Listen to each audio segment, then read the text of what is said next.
Assalamualaikum warahmatullahi wabarakatuh. Bismillah, alhamdulillah, wa syukurillah, wa la hawla wa la quwata illa amma ba'du. Yang kami hormati Bapak Ibu para peserta pelatihan jarak jauh di lingkungan Kementerian Agama Provinsi Jawa Timur. Alhamdulillah kami ucapkan selamat datang, ahlan wa sahlan bi hudurikum, melalui pelatihan virtual secara daring di Balai Diklat Keagamaan Surabaya. Bapak Ibu peserta yang kami banggakan, pada session ini kami diminta oleh panitia memberikan materi pengembangan SDM aparatur Kementerian Agama khususnya Jawa Timur di era pandemi ini. Alhamdulillah kita semua diberikan oleh Allah SWT berkesempatan masih sehat, insya Allah seterusnya, dan kita diberi kepercayaan untuk menyelenggarakan dari diklat-diklat klasikal. Dengan era pandemi ini kita diperintahkan untuk bisa merevisi menjadi diklat-diklat virtual. Oleh karena itu kami secara bertahap menata dan alhamdulillah sudah berjalan dengan baik meskipun masih banyak kekurangan di sana sini. Untuk itu kami mohon maklum kepada para peserta barangkali terkait kendala penyelenggaraan diklat pelatihan jarak jauh ini masih mengalami kesulitan, tapi insya Allah tidak. Baik Bapak Ibu, di era pandemi ini Bapak Ibu dituntut seorang ASN, PNS maupun non-PNS selaku aparatur Kementerian Agama tetap berproduktif tapi aman COVID. Jadi itu yang perlu digarisbawahi. Salah satu dari kita selaku aparatur Kementerian Agama selalu berproduktif di era new normal ini tapi aman COVID. Baik Bapak Ibu, kita sudah mengenal dunia virtual itu sudah disosialisasikan sekitar 4-3 tahun yang lalu, yaitu kita harus beradaptasi dengan revolusi industri 4.0 itu yang kita kenal, dan itu sudah mulai 3-4 tahun yang lalu itu untuk kita disuruh adaptif terhadap dunia virtual, terutama untuk pengembangan selaku aparatur sipil negara. Dan kami kali ini memberikan pelatihan jarak jauh atau diklat-diklat dulu itu terkait aparatur Kementerian Agama khususnya. Kita sudah mengenal dengan era revolusi industri 4.0 itu kita bagaimanapun seorang tenaga ASN atau tenaga pendidik khususnya di madrasah itu harus sudah adaptif terhadap dunia virtual Bapak Ibu. Kita sudah tahu semua Undang-Undang Nomor 5 Tahun 2014 pada pasal 70 yaitu tentang terkait pengembangan kompetensi seorang ASN. Itu merupakan sudah menjadi rencana pemerintah karena suatu birokrasi lembaga pemerintah atau swasta itu harus punya pengembangan, terutama pengembangan kompetensi SDM-nya yang dimiliki oleh birokrasi atau lembaga tersebut. Kita tahu apa pengembangan arahnya ke kompetensi, bagaimanapun SDM merupakan strategis di sini. SDM. Jadi SDM itu merupakan kunci strategis dari suatu pengembangan suatu lembaga atau birokrasi. Sehingga suatu lembaga atau birokrasi itu kalau SDM-nya mempunyai kompetensi, berkompeten dalam bidangnya dan lebih maju, insya Allah lembaga atau birokrasi tersebut akan maju dan tidak ada kata mundur selangkah pun. Seterusnya terus kita dituntut untuk lebih maju dan bersaing dan bersaing, bekerja dan bekerja. Itu seorang ASN. Baik Bapak Ibu, di dalam pengembangan kalau strategisnya pengembangan kompetensi itu lembaga Balai Diklat di sini sudah secara PMA di situ sudah disuruh selaku tupoksi Balai Diklat untuk meningkatkan SDM aparatur Kementerian Agama khususnya di Jawa Timur ini. Yang perlu digarisbawahi sebelum kita ada pengembangan kompetensi, kita harus sadar, kita harus merubah mindset. Itu salah satu kunci juga. Percuma kita telah dikembangkan kompetensinya, difasilitasi, didorong, diberi semangat dan sebagainya, tapi diri kita sendiri tidak punya mindset untuk merubah, yang kita kenal dengan revolusi mental. Revolusi mental sendiri itu bertujuan apa Bapak Ibu? Yaitu meningkatkan mindset, merubah mindset yang dari yang tidak baik menjadi baik. Contoh tujuan revolusi mental itu yaitu mengubah cara pandang, pola pikir, sikap, dan perilaku. Itu yang pertama.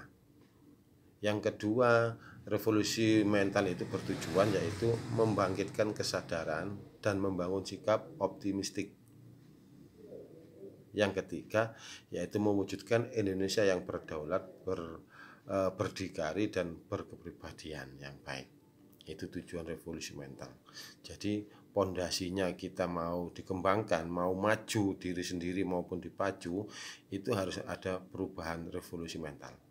Itu pokok. Revolusi mental sendiri itu ada 3, dari sisi integritas, sisi etos kerja, maupun sisi gotong royong. Dari sisi integritas kita yaitu yang seperti jujur, dipercaya, berkarakter, dan bertanggung jawab. Dari etos kerja kita dituntut untuk bisa berdaya saing, optimis, inovatif, dan selalu produktif. Gotong royong yaitu yang kerjasama, solidaritas, komunikasi, membangun jaringan yang baik, dan yang menuju ke arah kemaslahatan. Baik, gitu Bapak Ibu. Kita Kementerian Agama sudah mempunyai 5 nilai budaya kerja yang kita semua sudah tahu bahwa 5 nilai budaya kerja itu sangat mendongkrak aparatur Kementerian Agama, khususnya ASN. Itu sudah banyak diakui para lembaga. Jadi Kementerian Agama ini meskipun cara SDM terbanyak tapi tidak mau kalah untuk bersaing. Di 5 nilai budaya kerja sendiri itu ada profesionalitas, ada integritas, ada profesionalitas, ada inovatif, ada bertanggung jawab, dan keteladanan.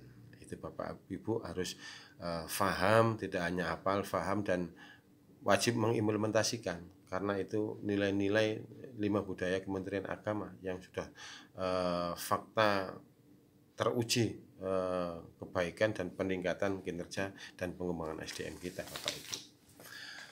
Baik Bapak Ibu, untuk sasaran di sini pengembangan, sasaran diklat itu merupakan sangat strategis. Jadi sasaran diklat di sini untuk terkait pengembangan itu agar mewujudkan PNS yang memiliki kompetensi yang sesuai dengan persyaratan pada masing-masing jabatannya.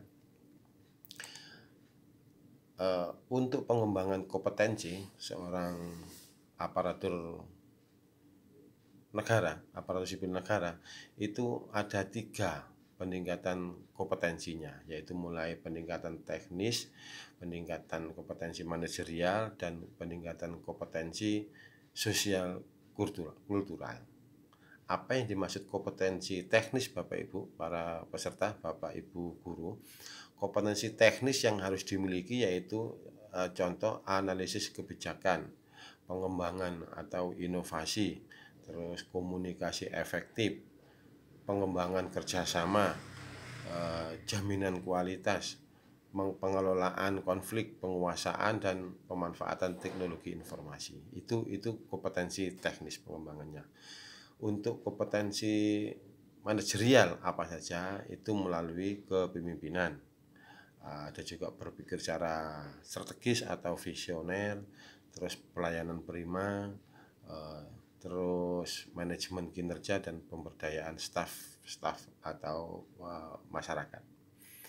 Yang ketiga yaitu sosiokultural, tentang pengembangan kompetensi sosiokultural yang dimiliki oleh seorang ASN itu yaitu meliputi sistem integritas dan manajemen diri, terus keteladanan, kepeloporan, terus membangun budaya organisasi yang baik, membangun karakter, kepribadian, dan nasionalisme dalam melayani publik. Nah, itu 3 teknis, kompetensi teknis, kompetensi manajerial, dan sosiokultural.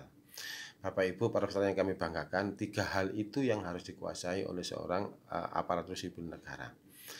Di Kementerian Agama kita, aparatur sipil negara itu ada 4.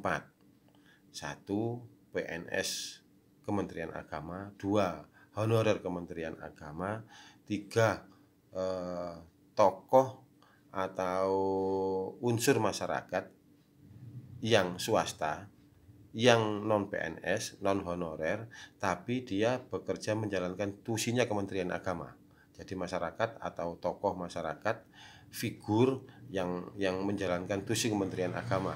Yang keempat itu PNS non Kementerian Agama yang mempunyai tusi pada Kementerian Agama. Siapa itu PNS? Yaitu PNS Diklat sebagai guru yang mengajar pendidikan agama Islam pada sekolah-sekolah umum.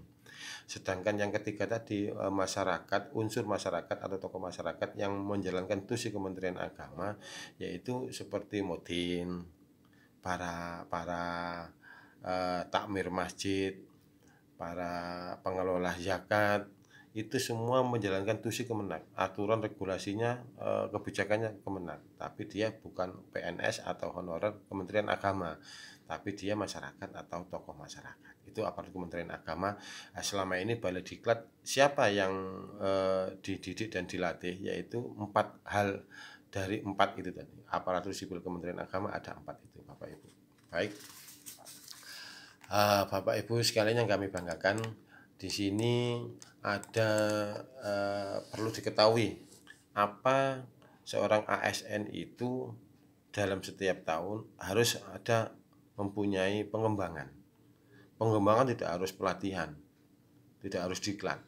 Pengembangan itu bisa melalui BIMTEK, melalui workshop, kursus untuk membangun, meningkatkan kompetensi pribadi seorang jabatan tersebut, sehingga tidak mengurangi kompetensi itu tidak adanya diklat saja, tapi juga berarti tentang pelatihan jarak jauh seperti yang panjenengan ikuti itu malah besar sekali, Bapak Ibu. Selanjutnya pengembangan kapasitas balding. Nah, pengembangan kapasitas balding itu arah ke depannya kita, apa yang dimaksud pengembangan kapasitas balding, yaitu merupakan bagian yang penting dilaksanakan dengan pendidikan melalui pelatihan. Jadi pengembangan kapasitas balding itu yang jenengan ikuti ini yang dimaksud pengembangan kapasitas balding. Jadi merupakan yang dilaksanakan dengan pendidikan pelatihan. Baik Bapak Ibu, untuk capacity building itu juga untuk masyarakat juga. Jadi pada UNDP memfokuskan pada 3 dimensi, yaitu tenaga kerja. Tenaga kerja ini yang dimiliki oleh human resources-nya, yaitu kualitas SDM dengan cara SDM dimanfaatkan.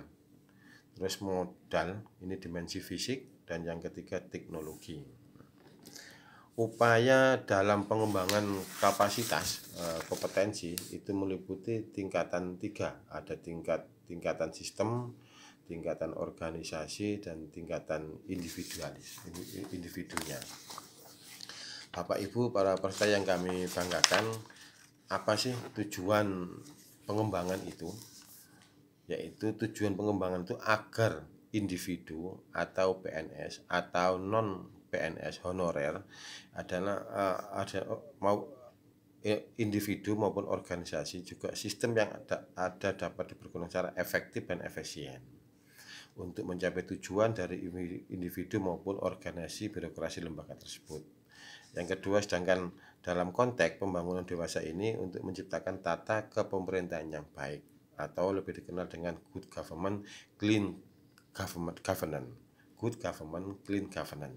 Jadi untuk apa pengembangan itu? Agar nawacita dari suatu lembaga tersebut, birokrasi tersebut itu tercapai dengan meningkatkan kompetensi SDM-nya. Nah, itu tujuan pengembangan kapasitas sendiri itu. Alhamdulillah baik Bapak Ibu, nanti untuk tugas-tugas yang diberikan oleh WI kami, tolong itu harus panjenengan kerjakan.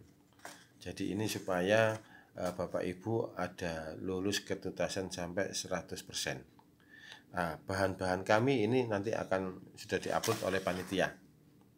Jadi kami berharap Bapak Ibu nanti aktif dalam mengerjakan tugas dan secepatnya, karena maaf, panitia-panitia kami tidak hanya mengerjakan 1 atau 5 peserta, tapi banyak, dan itu banyak yang upload terus.